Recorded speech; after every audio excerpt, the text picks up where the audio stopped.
um dos bancos mais icônicos do mundo. Uns anos atrás, era difícil encontrar no mercado financeiro uma pessoa que não gostaria de trabalhar no Credit Suisse. Trazia status dizer eu trabalho no Credit. Infelizmente, hoje, coisas não são mais assim. Ao longo dos anos, o Credit teve a sua imagem afetada em resultados cada vez mais duvidosos. E 2023 foi o ponto final dessa história. Em março, dias depois da falência de alguns bancos nos Estados Unidos, o que a gente já não via há algum tempo, o Credit Suisse foi vendido para o seu maior rival, o UBS, um dos bancos mais tradicionais do mundo, com 167 anos de história, simplesmente deixou de existir. Claro que de simples, essa história não tem nada. Espionagem, lavagem de dinheiro, fraudes, troca de CEOs e prejuízos bilionários. Como o Credit Suisse se transformou num banco tão gigantesco assim e como ele conseguiu entrar em colapso? É sobre isso que eu vou falar nesse vídeo aqui. Para a gente entender como o Credit Suisse chegou nesse ponto, antes de mais nada, a gente precisa entender a história dele. E entender a história do Credit Suisse passa necessariamente por entender a história dos bancos suíços. Em 1713, o Grande Conselho de Genebra instituiu pela primeira vez os famosos sigilos bancários da Suíça. Na época, a intenção era proteger os reis católicos, que ao mesmo tempo em que perseguiam os protestantes, não se negavam a fazer negócios com eles. Daí começa uma longa história de segredos que ronda o sistema financeiro suíço. A Suíça sempre foi aquele país em cima do muro. Já em 1505, ela declarou a sua neutralidade em guerras e desde então nunca mais tomou partido. Vale lembrar que a Europa sempre foi um campo de batalha onde vários povos saíam no pau para tentar aumentar o seu puxadinho e dominar mais território. Embora sempre neutro, a Suíça participava de todas as guerras, só que indiretamente, com seus mercenários, que tinham fama de exímios guerreiros e eram contratados pelos dois lados do conflito. A neutralidade do país em guerras foi formalmente definida e reforçada em 1815, no Congresso de Viena, logo depois da derrota de Napoleão.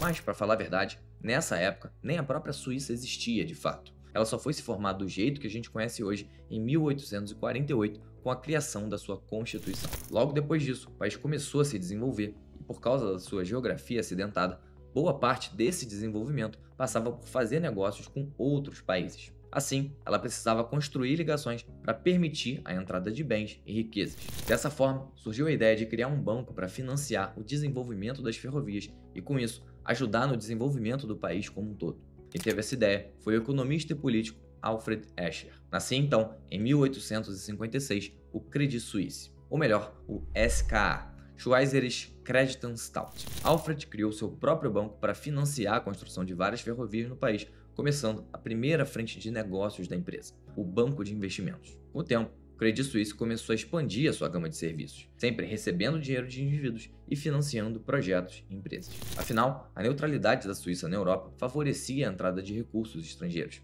e a regulação do sigilo bancário no país era um enorme atrativo para proteger o patrimônio da galera com muito dinheiro, se é que você me entende. Durante a década de 1900, o banco cresceu rápido e logo virou um dos maiores da Suíça. A instituição, que nasceu para financiar projetos nacionais, expandia seus negócios a cada ano e logo daria os primeiros passos para fora de Zurique. Antes da gente continuar, preciso fazer um parênteses aqui. Tenho certeza que se há 10 anos atrás alguém falasse que o Credit Suisse iria falir, pouca gente ia acreditar, mas isso aconteceu.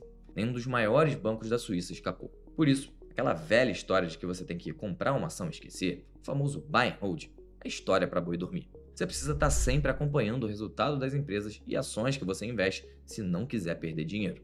Não é à toa que muita gente passa o dia inteiro analisando o mercado, mas eu sei que você não tem tempo para isso. Afinal, a gente gasta boa parte do tempo no nosso trabalho. E é exatamente por esse motivo que a Varus existe hoje. Os nossos analistas passam o dia inteiro analisando as empresas para que você não tenha que fazer isso. Assim, a gente facilita a sua vida te entregando só o que você precisa saber e fazer com seus investimentos. Todo esse nosso trabalho fica disponível para você nas nossas assinaturas, que contam com carteiras recomendadas, vídeos e relatórios de ações e fundos imobiliários para você tomar a melhor decisão de investimento para a sua carteira e para o seu bolso. Você pode ver a assinatura que mais combina com você no link que eu deixei aqui embaixo. Parênteses feito, agora vamos voltar para o vídeo. Aproveitando o sucesso no mercado doméstico, o Credit Suisse passou a realizar uma série de aquisições importantes. A mais significativa foi o First Boston, em 1990, um dos maiores bancos de investimento americano da época. Com as aquisições, o Banco Suíço começou a se transformar em um banco de investimento completo, com milhares de funcionários em todo o mundo. No Brasil, o Credit Suisse também fez grandes aquisições, mas começou devagar. Primeiro, eles inauguraram um escritório de representações em 1959 e se mantiveram assim por décadas. Até que em 1998, os suíços decidiram comprar um dos mais históricos bancos de investimento do Brasil, o Banco Garantia, fundado por Jorge Paulo Lemann, e se estabeleceram como um dos maiores bancos de investimento aqui do país. Além do Garantia, em 2006, o Banco Suíço adquiriu também a Hedging Grifo, uma das gestoras de fundos de investimento de maior sucesso no Brasil, comandada por Luiz Stuhlberger. O banco ainda passou praticamente ileso pela crise de 2008, porque não tinha muita exposição nas famosas hipotecas subprime.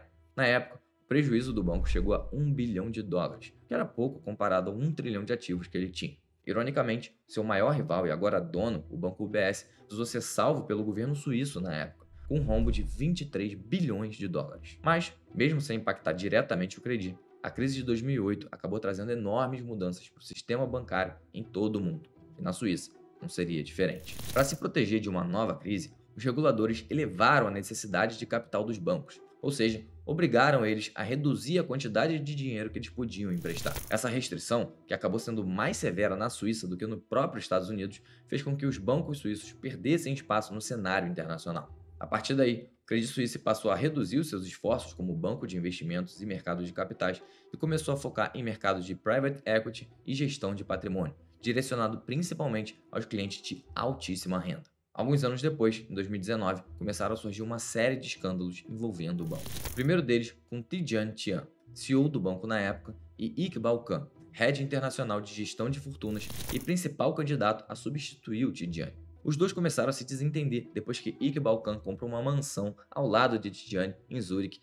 e passou a realizar uma obra interminável na propriedade. Por mais bizarro que isso possa parecer, depois da briga entre os vizinhos e alguns outros escândalos no banco, Iqbal Khan acabou trocando o Credit Suisse pelo seu maior concorrente, o UBS. Tomado pelo medo de que Iqbal roubasse clientes do banco, Tidjane teria contratado detetives para perseguir o ex-funcionário pela cidade. No final das contas, ficou comprovado que quem contratou a empresa de espionagem foi o COO, Pierre-Olivier Bowie, que foi mandado embora. Mas o caso respingou em Thiam, que renunciou em fevereiro de 2020. A partir daí, quem assume o banco é Thomas Gottstein, sem saber que enfrentaria um dos anos mais tumultuados da história do Credit Suisse. Já no início de 2021, um novo grande escândalo, dessa vez envolvendo uma empresa de fomento financeiro, a Greensill. A Greensill basicamente captava recursos no Credit Suisse e emprestava esse dinheiro para uma série de indústrias financiarem o seu capital de giro, o dinheiro necessário para tocar o dia a dia de uma empresa. Em pouco mais de 3 anos, o Banco Suíço levantou US$ 10 bilhões para a Greensill, convencendo alguns dos seus clientes mais ricos de que esse era um investimento seguro. O problema é que a pandemia paralisou as indústrias de uma hora para outra e a Greensill começou a tomar calote dos seus clientes. Sem receber os pagamentos, a Greensill acabou falindo e os clientes do Credit Suisse perderam mais de US$ 3 bilhões com os títulos da empresa. Essa perda não gerou prejuízo direto nas contas do Credit, já que o dinheiro era dos clientes e não do banco. Os clientes, claro, não ficaram felizes com isso e a credibilidade do banco começou a ficar cada vez mais abalada no meio de muita gente poderosa. Poucos meses depois, enquanto ainda ensaiava uma recuperação, um novo escândalo envolvendo o banco. Dessa vez, em Nova York. A história começa com Bill Hwang, um investidor sul-coreano que construiu carreira em Wall Street e administrava recursos no seu family office, o Archegos Capital. O Archegos era focado no setor de tecnologia e Bill surfou como poucos a valorização das ações das Big Techs americanas. Google, Amazon, Netflix, Facebook, ele tinha todas na carteira dele. Acontece que Bill era agressivo e, além do capital próprio, gostava de operar alavancado, pegando dinheiro emprestado. A essa altura, você já deve imaginar quem emprestava dinheiro a Bill, né? O problema é que o Archegos usava o dinheiro que conseguia com o Credit e outros bancos para inflar o preço das ações. Com estruturas complexas de derivativos, mesmo com um patrimônio próprio de US$ 20 bilhões, Bill operava mais de 100 bilhões graças à alavancagem. Até que em março de 2021, uma peça cai e o efeito dominó começa. Sua maior posição da carteira, a Viacom CBS, anunciou uma emissão de ações de US$ 3 bilhões.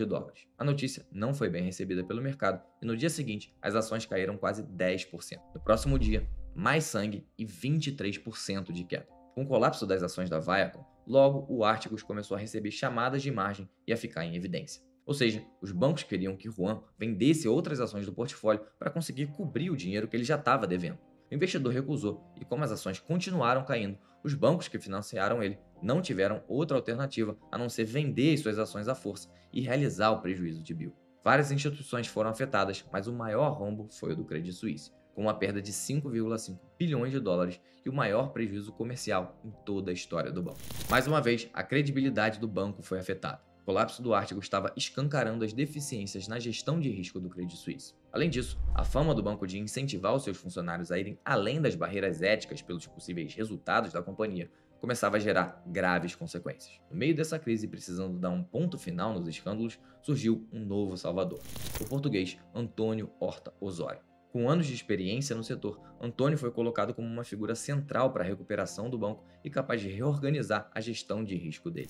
Acontece que até a melhor semente não prospera no meio do deserto, e Antônio estava longe de ser um profissional excepcional. Ele fracassou e contribuiu para abalar ainda mais a credibilidade do banco. Ao mesmo tempo que era a figura da reestruturação da empresa, Antônio usou e abusou de viagens com jatos particulares da empresa no auge da pandemia. O ex-CEO chegou a voar para Londres para assistir às finais de tênis em Wimbledon e a final da Eurocopa entre Inglaterra e Itália no mesmo dia, além de abusar de idas e vindas a Lisboa, onde obviamente não tinha nenhum negócio a fazer, violando diversas regras da Covid na época. Com isso, a desconfiança sobre a reputação do banco foi aumentando cada vez mais, com um escândalo após o outro.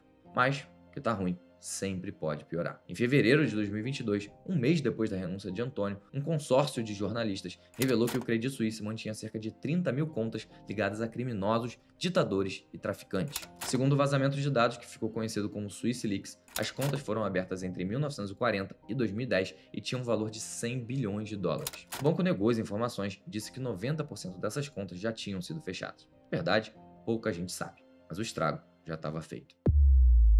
Com todas essas confusões que o banco se meteu recentemente, os clientes do Credit começaram a sacar o seu dinheiro de lá e depositar em outros bancos. Como uma parte relevante do negócio do banco é a gestão de fortunas, que cobra um percentual do patrimônio total dos clientes, o Credit viu sua receita despencar em 2022 devido à queda brutal dos seus ativos sob gestão. Dessa forma, no ano passado, o banco apresentou seu maior prejuízo líquido desde a crise de 2008 e, além disso, informou que tinha encontrado fragilidades materiais nas suas demonstrações financeiras dos últimos anos. A gota d'água foi quando o maior acionista do banco, o Banco Nacional Saudita, afirmou que não colocaria mais dinheiro no Credit Suisse. Só para você entender, o Banco Saudita tinha investido 1,5 bilhão de dólares em outubro do ano passado para tentar salvar o Banco Suíço, que já estava mal das pernas. Com um prejuízo líquido de 7,3 bilhões de francos suíços do Credit Suisse em 2022, o SNB foi questionado se estaria disposto a injetar mais capital na operação, e eles se negaram. Segundo o presidente do SNB, essa alternativa estava fora de cogitação por questões regulatórias. Isso ligou um alerta no resto dos investidores e fez com que as ações do Banco Suíço despencassem mais de 25%. Sendo assim, para evitar maiores problemas no sistema financeiro, o governo suíço não teve outra alternativa a não ser intervir e anunciou que estava disponibilizando uma linha de crédito de 54 bilhões de dólares para o Credit Suisse. Além disso, numa negociação parecida com a que rolou na crise de 2008, quando o governo americano mexeu os seus pauzinhos para o JP Morgan assumir o controle do Bear Stearns, o governo suíço fez uma jogada parecida. Vendo que os 54 bilhões não seriam suficientes para salvar o banco e que isso poderia contagiar o sistema financeiro global, o governo suíço se mexeu para que o Credit Suisse fosse vendido para o BS, seu maior rival. A negociação foi fechada em um final de semana pelo valor de 3,2 bilhões de dólares, só 3,5% dos cerca de 90 bilhões que o banco já chegou a valer. Com o anúncio, as ações do Banco Suíço caíram 60%, marcando o fim de uma das instituições financeiras mais prestigiadas do mundo e colocando em xeque um dos atributos mais importantes do sistema bancário suíço, a sua reputação. Desde o seu topo histórico em 2007, quando o banco chegou a valer 90 bilhões na Bolsa de Nova York, as ações do Credit Suisse caíram mais de 95%. Agora, depois da compra pelo UBS, as ações deixaram de ser negociadas na Bolsa de Valores e quase não se ouve mais falar no Credit Suisse. E foi assim que um dos maiores bancos do mundo praticamente sumiu do radar. Eu espero que você tenha gostado desse vídeo e eu te vejo no próximo.